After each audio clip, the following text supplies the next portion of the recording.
So I wanted to hop on the mic and discuss some interesting quarterback trade rumors that I saw coming in from CBS Sports earlier today. Welcome into Saints Now by Chat Sports. My name is Trace Girouard, and the New Orleans Saints were listed as a trade destination for the former number 2 overall selection in Zach Wilson. So we're going to break it all down and talk about it in today's video. And I want to add some context because at first I saw it, I didn't really think much of it, but then I remembered a rumor that I saw a little bit ago, a few weeks ago. The Saints actually were interested and made an offer for the Kenny Pickett trade that Philadelphia ultimately pulled off. Now, made me think, well, maybe the Saints are in the market for going and bringing in a young quarterback that they could have be their long-term backup and maybe the successor to Derek Carr.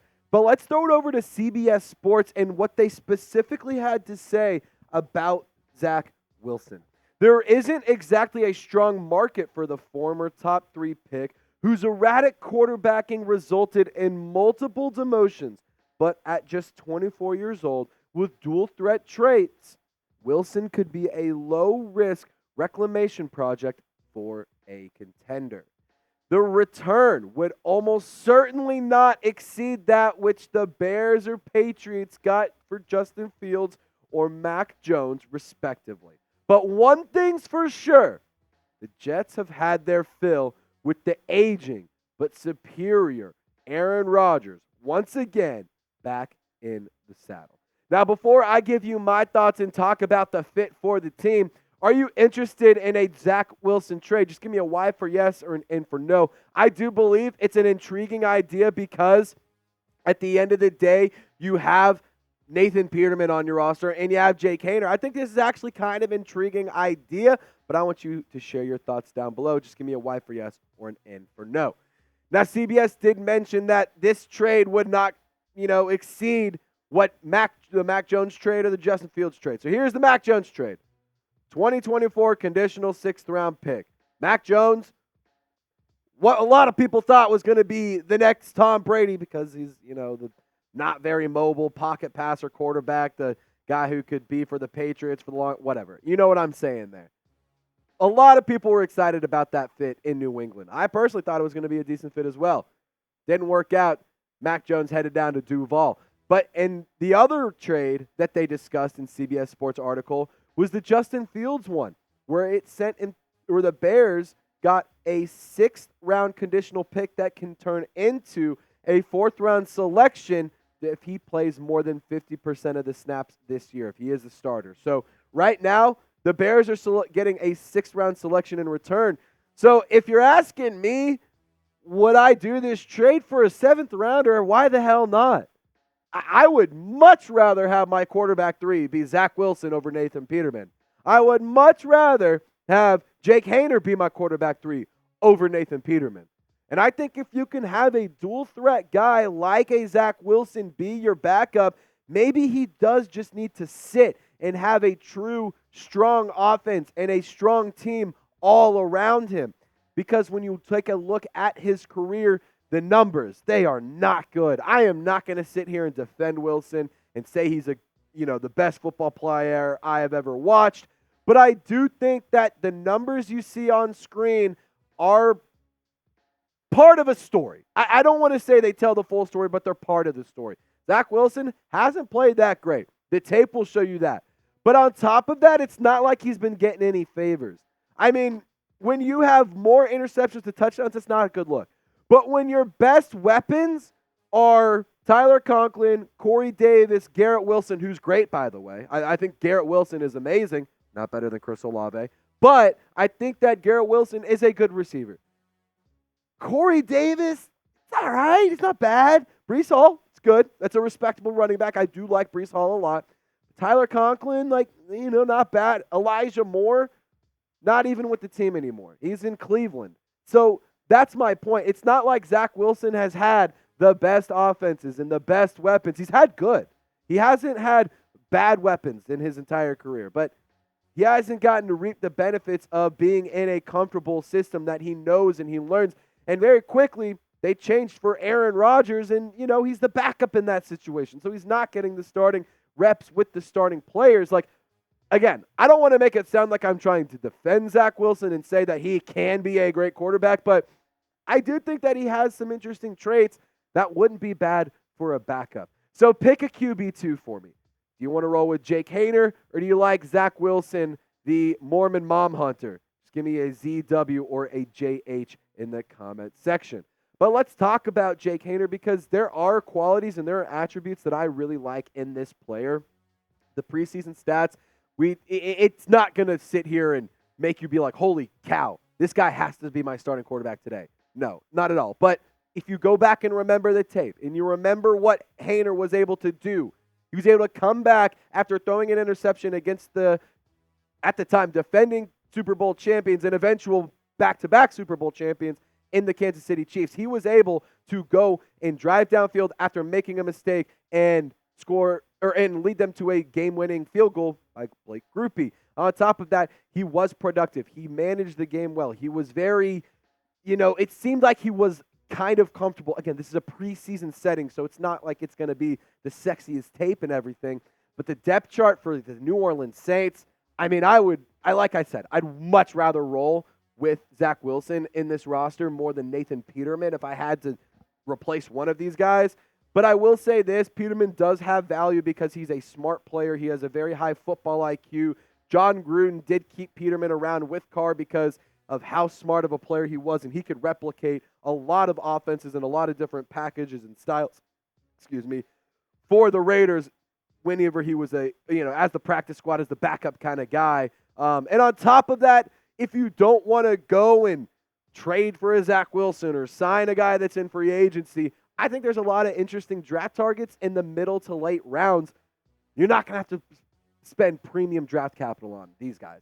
Michael Pratt, go get him in the 5th. If he's there, why the hell not? Spencer Rattler, why not? I don't hate that. I don't hate that idea. I think he might not make it to the Saints selection in the 5th round, but I don't hate the idea for Spencer Rattler. Joe Milton, why not take a 6th or 7th round flyer on him? He's an interesting player with a lot of really nice attributes.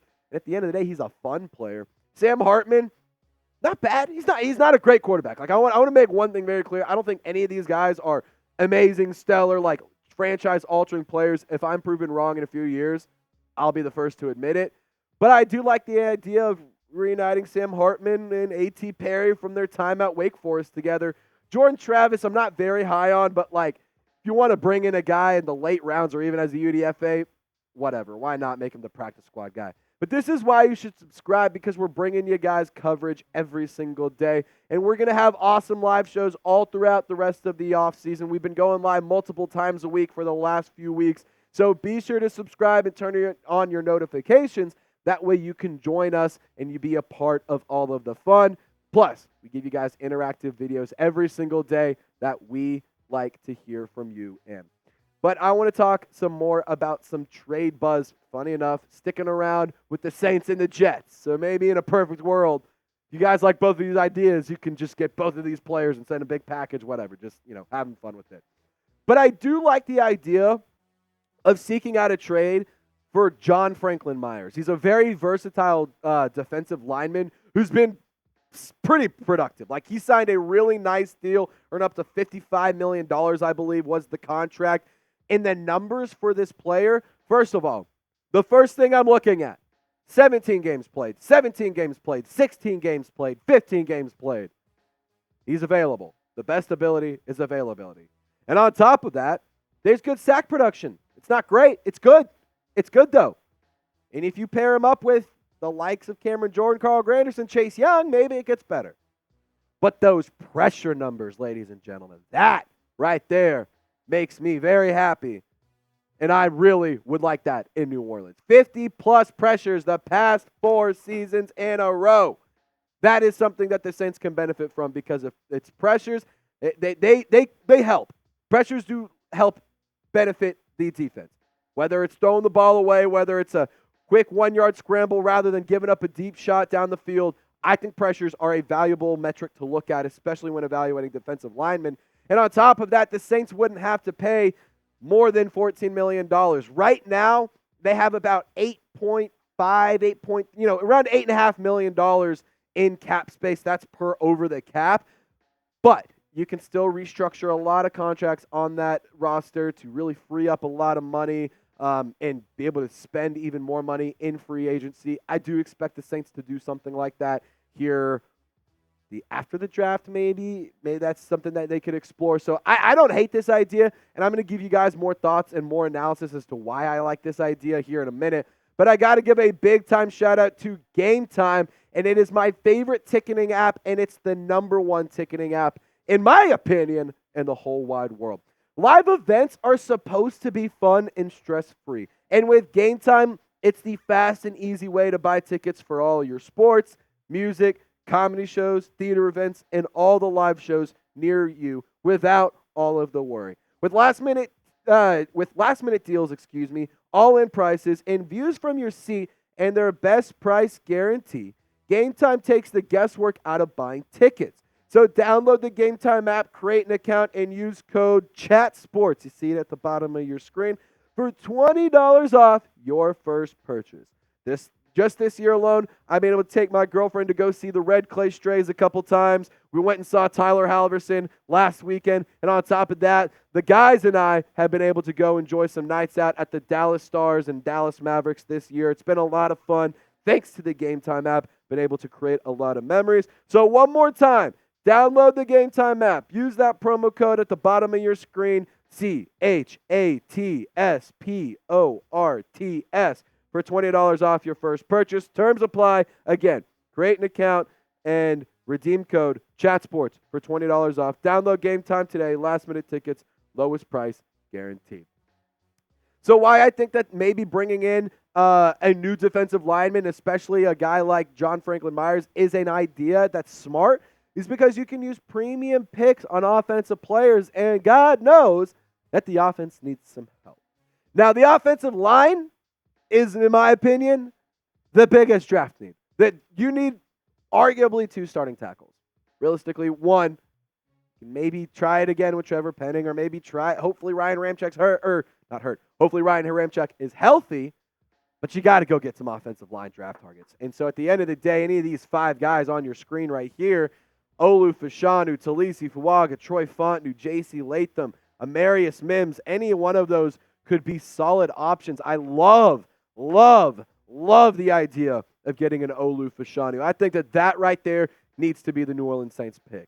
But Talisi Fuaga could line up at the right tackle if you can't have Ryan Ramchek back. Troy Fontenot can play all over the offensive line. He's very versatile, and I think he'd be a good schematic fit. J.C. Latham, the size and the attributes are there, giggity, but I'm not necessarily very high on the player.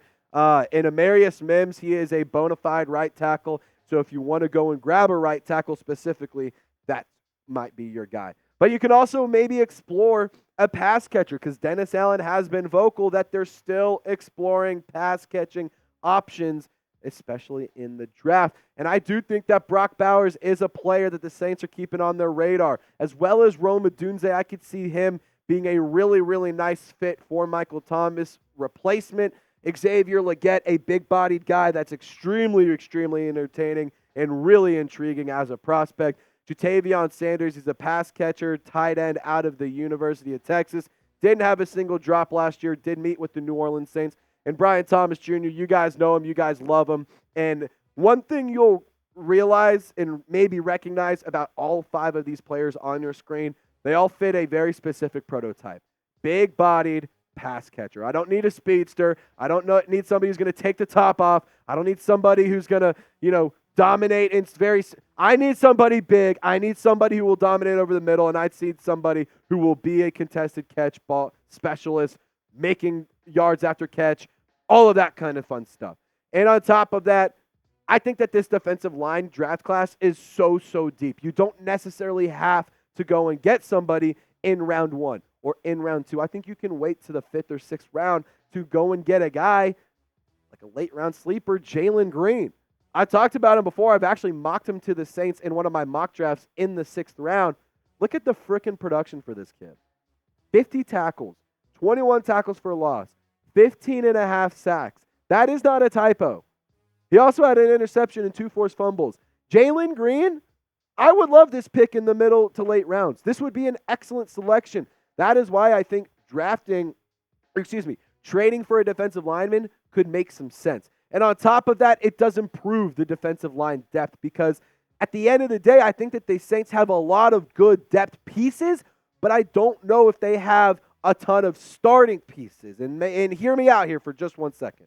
Carl Granderson and Chase Young, I think that those are two really solid pieces. But Carl Granderson, I want to challenge him to take this step and become a bona fide top-tier edge rusher like Chase Young could be. I think that his upside is still so high. But Granderson, I want to see him produce like a TJ Watt. I want to see him produce like a Micah Parsons. I want to see, and I know they're very different players and stuff, but I don't know if Carl Granderson is the number one, could be a number one defensive end. Chase Young has the attributes, but can he do it?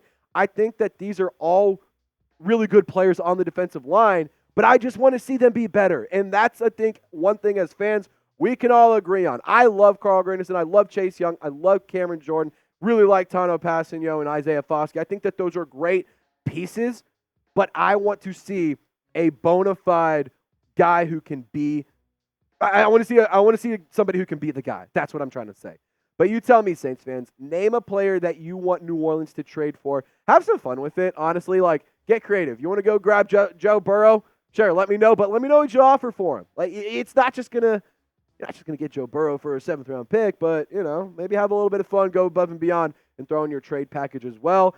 I would love to see you guys get extremely creative. And if there's some pretty good ones, some pretty realistic ones, I'll actually talk about them on the show. So I do also want to talk about Isaiah Foskey. I mentioned I really like the player here. I think year 2 for him is going to be exciting. So maybe you don't have to go and trade for a defensive lineman. Maybe you don't have to address defensive line in the draft this year because you trust and you have faith in your 2nd round pick last year. He has extremely high motor. He shows incredible effort. He has a ton of hustle, and his production is really, really impressive. That's why he was the all-time sack leader with the Notre Dame Fighting Irish. I really like what Isaiah Foskey can do. The big question mark is, can he stay on the field and stay healthy? So if he can, I think year 2 could be exhilarating for number 55.